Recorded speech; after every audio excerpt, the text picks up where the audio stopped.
The claim by some that this accord is an infringement of national sovereignty is quite simply wrong. In the heat of the pandemic, most of the decisions were not based on science, like I said. It wasn't based on science. Making the what? They were just reactionary. Anything that will help. A lot of people say that hydroxychloroquine is actually efficient for treating COVID-19. Is it true?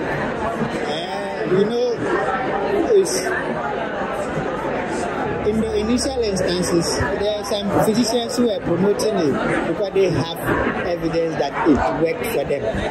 But the politics of clinical trials, say it didn't pass clinical trials, so scientifically you can't say it worked. Alexa Lavoie for Ribbon News, still surfing on the information we brought from Berlin, Germany. I am on the verge of showing you something incredible that we were able to catch during our Undercover mission. We came to Germany to cover everything that was going on around the 2022 World Health Summit. This is the first year of a partnership between the World Health Organization and the World Health Summit. Around 300 speakers were invited with approximately 3,000 participants. People coming from different walks of life from around the world came here in Berlin to hear what the elite and oligarchs have to say about people's health. Surprisingly, several conferences were offered, but none on the harm and consequences of having strongly recommend a global lockdown. None of the speakers talked about consent and ethics in the scientific and medical field.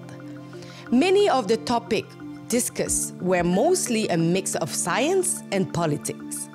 But is not that the failure of this whole response to this pandemic? The non-dissociation of policy and experts who impose and regulated the pandemic through the recommendation made by Public Health and WHO? The global accord now being negotiated will underpin the global approach to epidemics and pandemics for decades and maybe even centuries to come. And that's why we call it generational agreement. We were fortunate to infiltrate the heart of these hypocritical and political and medical conveners. Does their way of leading and working also follow their way of thinking? I had the opportunity to speak with a member who is working on African soil.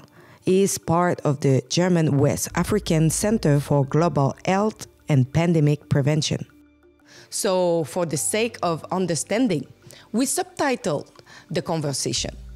A discussion that revealed a lot of information that many people would like to hear.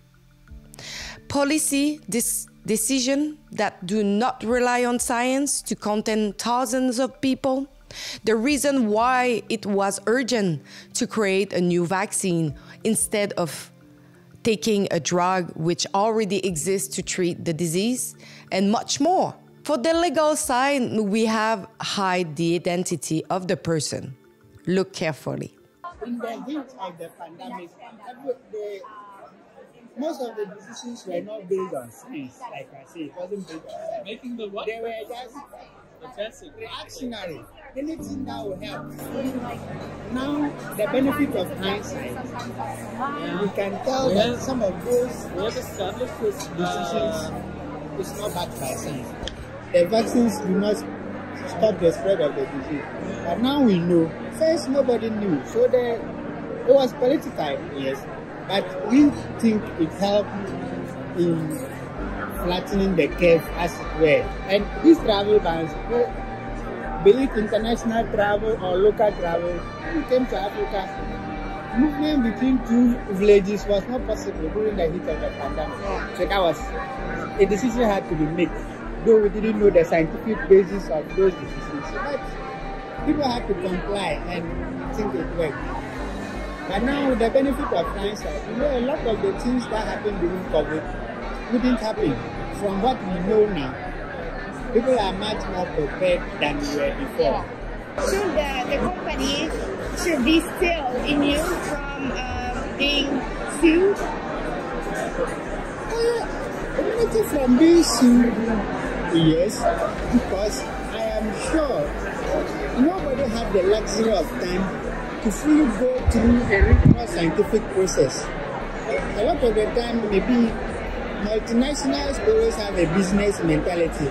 But if you, for the benefit of the doubt, I think everybody wanted something that would take us out of the pandemic, not necessarily the business aspect. I know there are other groupings that think people invented this and made money out of the population. But in the way COVID was, we could give them that benefit that it was for the general good, and that some scientific processes might have been sidestepped or overlooked so that we could have vaccines. Know that lockdown was bad for business, were bad for children. Now that we know so much information, should we do the same thing for the next pandemic? No, that's what I'm saying. A lot of the decisions was not backed by science. If we given how prepared we are now, if we are faced with a similar situation, you know, the approach of the world will be different. Because when we look at all the conferences that they have during this event, for 3 days, they talk about different topics. Diet, they talk about vaccine, the response, digital, but they don't talk about the damage or what we did wrong. What we lost because of the pandemic. Should we have had that? At least one conference to learn from the history. It will be important that a component have a retrospective view of how we responded to the pandemic. We need to look at it holistically. Economic losses were just too many, and we should be able to learn from that so that if we are faced with another situation like that, we can minimize the economic losses. I was looking at that book. Now, a political choice. What should we, for myself, I think we should separate health and politics. No? It's because it should be separated. Like they say, science and politics should be separated. Because a lot of the decisions that bodies on health are taken by the political class. A lot of people say that hydroxychloroquine is actually efficient for treating COVID-19. Is it true? You know, in the initial instances, there are some physicians who are promoting it because they have evidence that it worked for them. But you know the politics of clinical trials. Say it didn't pass clinical trials, so scientifically you can't say it worked.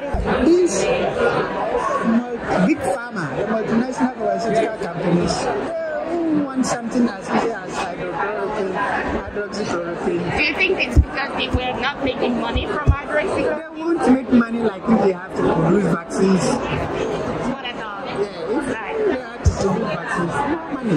Everybody should be on vaccine. I think people will be on hydroxychloroquine. If we have something efficient, we should promote the efficient already. And that is where politics and health. Yeah, I know. We all know that. So we did create a website dedicated for our special mission in Berlin, Germany. It's called rebelwho.com. And on this website, you can donate generously for helping us with the travel expense, and you can really watch all our report. Thanks.